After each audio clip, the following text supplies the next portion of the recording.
La première raison de la persécution, c'est la loi du milieu.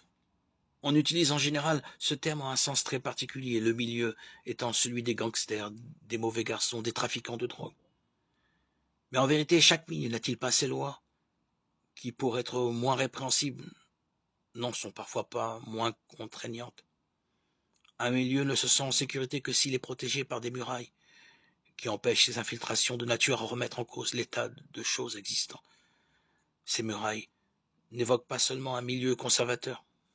Un milieu révolutionnaire s'entoure tout autant de fortifications pour protéger une autre conception de l'ordre établi.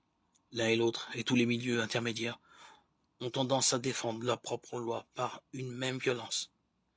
Cette violence prend des formes variées, depuis le mépris et l'écrasement du petit et du faible jusqu'à l'emploi de la barre de fer ou de la mitraillette. On peut préférer telle forme de violence à telle autre. On ne peut nier qu'il y ait violence.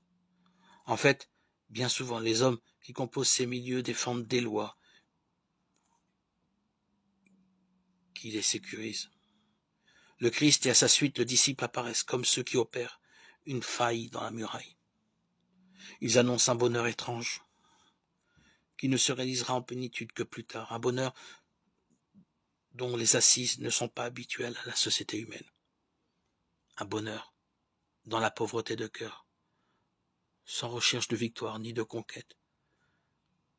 Un bonheur qui ne dépend pas de valeurs transitoires, qui a pour fondement la miséricorde. Ce bonheur, quelle est sa valeur? Vaudra-t-il la sécurité présente? Mieux vaut garder ce que l'on a.